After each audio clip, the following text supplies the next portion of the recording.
আসসালামু আলাইকুম। আপনি কি জানেন যে আপনার ফেসবুক প্রোফাইলের ইউআরএল এত বড়? যারা জানেন না তাদের জন্য এই ভিডিওটি সম্পূর্ণ দেখার অনুরোধ রইল। আর যারা জানেন, ভেরি ওয়েল। আমরা হয়তো অনেকে জানি না যে আমাদের ফেসবুক অ্যাকাউন্টের ইউজার নেম সেট না করার কারণে আমাদের ইউআরএল হয়ে যায় এত বড়। তা আমরা চাইলেই কিন্তু আমাদের ফেসবুকের ইউআরএল এত ছোট করতে পারি। চলুন দেখা যাক কিভাবে আমরা আমাদের ফেসবুক প্রোফাইলের ইউআরএল ছোট করব বা ইউজার নেম সেট করব। ফেসবুক বা ফেসবুক পেজের ইউজার নেম বা ইউআরএল কীভাবে সেট করতে হয় এখন আমি দেখাবো হচ্ছে আমার ডেস্কটপ বা ল্যাপটপে। কারণ হচ্ছে আমি আমার ফোন থেকে দেখাতাম, বাট ফোনে কিছু রেস্ট্রিকশন রয়েছে, যার কারণে আমি আমার ফোন থেকে দেখাচ্ছি না। কারণটা হচ্ছে আমি যখন ফোন থেকে যখন ব্রাউজারের এটা যখন আমি রেকর্ড করি, সেক্ষেত্রে আসলে একটা ব্ল্যাক হয়ে যায়, যার কারণে আমি এখানে দেখাতে পারছি না আর কি। তাই আমি আমার ল্যাপটপ থেকে দেখাচ্ছি। প্রথমে যাব হচ্ছে আমার ক্রোম ব্রাউজারে। ব্রাউজারে ঢোকার পর এখানে হচ্ছে আমার এই অ্যাকাউন্টটা, এখানে ক্লিক করব। ক্লিক করার পর আমি যাব হচ্ছে এখানে যে থ্রি ডট আছে, থ্রি ডটে ক্লিক করব। দেখেন এখানে ক্লিক করার পর এখানে এই অপশনগুলো এসছে, বাট এখানে যে অপশনটা থাকার কথা ছিল, আমরা যখন অ্যাপস দিয়ে যখন ঢুকি, এখানে নিচে একটা অপশন থাকার কথা ছিল যে ইউর প্রোফাইল লিঙ্ক, যেখানে আমার লিঙ্ক থাকার কথা ছিল, বাট এখানে এটা শো করতেছে না। এটা একমাত্র শো করে হচ্ছে আপনার অ্যাপসের মাধ্যমে। আপনি আপনার অ্যাপসের মাধ্যমে ঢুকে আপনি দেখতে পারেন এখানে আপনার ইউর প্রোফাইল লিঙ্কটা দেখাবে। এবং আপনারা যদি লিঙ্কে যদি দেখবেন যে আপনার Facebook dot dot com slash equal to সংখ্যা দেওয়া আছে কিছু। কারণ হচ্ছে আপনি ওইখানে আপনি ইউজার নাম চেঞ্জ করেননি বা সেট করেননি, যার কারণে এমনটা দেখাবে। এখন এটা যদি চেঞ্জ করতে হয় তাহলে আপনাকে কোথায় যেতে হবে?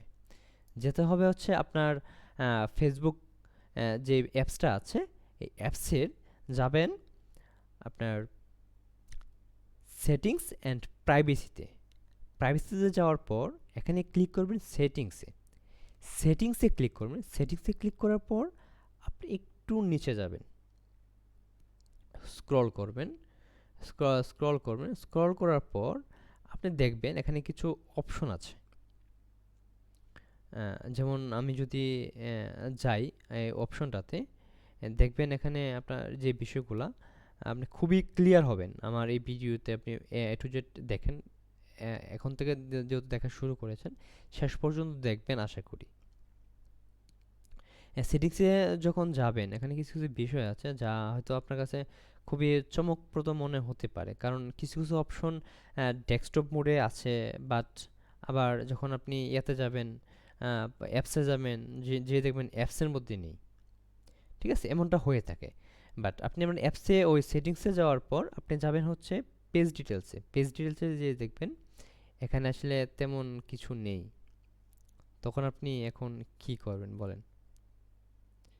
এখানে তো আমার কিছু না কিছু করতে হবে, যেতে হবে কোথায়? পেজ সেটআপে। পেজ সেটআপে গেলে দেখেন এখানে লেখা থাকবে নেম। দেখেন নেমের নিচে একটা অপশন থাকার কথা ছিল ইউজার নেম, বাট অ্যাপসের মধ্যে এই ইউজার নেমটা নাই। এমতো অবস্থা আমরা কি করব? যাব হচ্ছে ফোনের ক্রোম ব্রাউজারে। ওইখানে যেয়ে আমরা থ্রি ডটে ক্লিক করব। থ্রি ডটে ক্লিক করার পর আমরা যাব হচ্ছে নিচে, দেখেন একটা অপশন দেওয়া আছে ডেস্কটপ সাইট। এটা দেখতে পাচ্ছেন কিনা দেখুন। দেখেন লেখা আছে ডেস্কটপ সাইট। এটা যদি টিক মার্ক দেওয়া থাকে তাহলে তো আপনার ডেস্কটপ মোড অন করা আছে। যদি না দেওয়া থাকে তাহলে টিক দিয়ে আপনার ডেস্কটপ মোড অন হয়ে যাবে। তারপর কি করবেন? আপনি আপনার ওই ব্রাউজারে যে আপনার যে অ্যাকাউন্ট আছে ফেসবুক, সেই অ্যাকাউন্টটা আপনি লগ ইন করবেন। লগ ইন করার পর আপনি যাবেন হচ্ছে, এখন আমি যে সিস্টেমে আসলাম, যাবেন হচ্ছে আপনার সেট এতে ক্লিক করবেন, প্রোফাইলে ক্লিক করবেন। বা এমন যে আইকনটা দেখাবে, আইকনে ক্লিক করবেন, ক্লিক করার পর যাবেন হচ্ছে সেটিংস অ্যান্ড প্রাইভেসিতে, তারপর যাব সেটিংসে। দেখেন, এখন আপনি যদি সেমভাবেও আপনি ফোন থেকে যখন ব্রাউজারে ঢুকবেন তখন এই ফাংশনগুলো সেম আসবে। এখন যাব কোথায়, দেখেন এখানেও সেম সব কিছু আছে। যাব হচ্ছে পেজ সেটআপে। দেখেন এখানে পেজ সেটআপে যখন নেমে যখন ক্লিক করব, দেখেন নেম, নেমের নিচে ইউজার নেম যেটা থাকার কথা ছিল অ্যাপসের মধ্যে, বাট অ্যাপসের মধ্যে মধ্যে নেই, আছে কোথায়, আপনি যখন ডেস্কটপ মোড অন করে যখন আপনি ব্রাউজার দিয়ে যখন এসেছেন তখন তখন আপনি যখন ইউজার নেমে যখন ক্লিক করবেন তখন ইউজার নেমগুলো এমন দেখাবে, মানে এখানে একেবারে জিরো দেখাবে, একেবারে ফাঁকা দেখাবে, কিছু লেখা থাকবে না, এখানে জাস্ট লেখা থাকবে সেট ইউর ইউজার নেম। তখন এখানে আপনি আপনার ইউজার নেম সেট করবেন, আপনি কী নাম দিতে চান। যেমন আমার এখানে নাম আছে এস ইসলাম। এটা দেওয়ার পর দেখেন এখানে কি লেখা আসছে, user name is not available. কারণ হচ্ছে আমার এই নামে আরও অনেক ইউজার নেম অন আছে, মানে খোলা আছে, যার কারণে আমাদের এটা user name is not available দিচ্ছে। এখন আমি যদি এভাবে নামটা দিই যে ইনফো বাংলা, ইনফো বাংলা, দেখেন ইউজার নেম ইজ অ্যাভেলেবেল, কারণ এই নামে অন্য আর কোনো ইউজার নেম নেই, যার কারণে এটা ইউজার নেম ইজ অ্যাভেলেবেল আসছে। কারণ আপনার ক্ষেত্রে বা আপনার পেজ বা আপনার প্রোফাইলের ক্ষেত্রে যদি আপনি যদি ইউজার নেম সেট করতে চান তাহলে আপনি আপনার মতো সেট করবেন। যত ছোটো রাখা যায় আর কি, আপনি আপনার সাধ্য মতো দিবেন। আর যদি এরকম দেখেন যে ইউজার নেম অ্যাভেলেবেল নেই, তাহলে আপনি আগে পরে, হ্যাঁ, আপনি যে কোনো স্পেশাল ক্যারেক্টার অথবা স্পেশাল ক্যারেক্টার যদি না নেয় তাহলে সংখ্যা বসিয়ে দিবেন। আশা করি আপনার এই সমস্যাটা সমাধান হয়ে যাবে, এবং আপনার এই সেভ চেঞ্জ যদি দিয়ে দিয়ে থাকেন সেক্ষেত্রে আপনার এই ইউজার নেমটা আপনার অটোমেটিক সেট হয়ে যাবে। এখন এবং আপনার ফোন থেকে যখন ব্রাউজার থেকে যখন আপনার ক্লিক করবেন, ক্লিক করার পর আপনি আপনার অ্যাকাউন্টে যাবেন, অ্যাকাউন্টে যাওয়ার পর আপনি এই লিঙ্কে দেখতে পারবেন যে facebook.com/ আপনার যে ইউজার নামটা সিলেক্ট করেছেন, সেট করেছেন, সে নামে আপনার একটা ইউজার নেম সেট হয়ে যাবে। এখন কি করবেন, এখন আবার যাবেন আপনার মোবাইলের যে অ্যাপস আছে অ্যাপসে, অ্যাপসে ঢোকার পর যে দেখবেন আবার সেম প্রোফাইলে যাবেন, প্রোফাইলে যাওয়ার পরে থ্রি ডটে ক্লিক করবেন।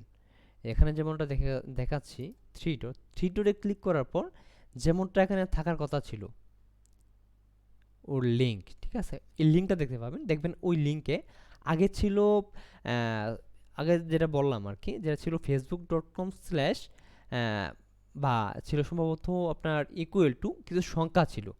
বর্তমানে যে দেখবেন যে আপনার ইউজার নেম যেটা সেট করেছেন সেটাই এখানে উল্লেখ আছে। সুতরাং আমরা বলবো আপনার যদি এই ভিডিওটা বুঝতে যদি সমস্যা হয় বা কষ্ট হয়, আপনি নিজে যদি সেট করতে যদি না পারেন সেক্ষেত্রে আপনি আমার হেল্প নিতে পারেন। আমার যে ইউটিউব চ্যানেল আছে ইউটিউব চ্যানেলের ডিসক্রিপশনে বা এই ভিডিওর ডিসক্রিপশনে আমি আমার টেলিগ্রাম, হোয়াটসঅ্যাপ বা আমার যে নাম্বার আছে নাম্বার ওইখানে দিয়ে রাখবো। এনি টাইম আমাকে কল করতে পারেন, আপনার এই সমস্যাটা আমি সমাধান করার চেষ্টা করবো ইনশাল্লাহ। আর এমন ভিডিও পেতে বা আপনারা যদি এমন কোনো কনফিউশনের বা ডাউটের কোনো ভিডিও যদি আপনারা পেতে চান বা কোনো হেল্প প্রয়োজন হয়, আপনারা আমাকে এনি টাইম আমাকে নক করতে পারেন। আপনাদেরকে আমি যথাসাধ্য চেষ্টা করব হেল্প করার, কারণ আপনাদেরকে হেল্প করতে পেরে আমি আসলে খুবই খুশি হব। কারণ আমি চাই যে আমার দ্বারা কেউ উপকৃত হোক, ঠিক আছে? তো নতুন নতুন ভিডিও পেতে আমার পাশে থাকবেন, সাপোর্ট করবেন। আর আশা করি সামনে আরও ভালো এবং খুবই গুরুত্বপূর্ণ ভিডিও নিয়ে আসবো। ততক্ষণ ভালো থাকবেন, সুস্থ থাকবেন। আল্লাহ হাফেজ।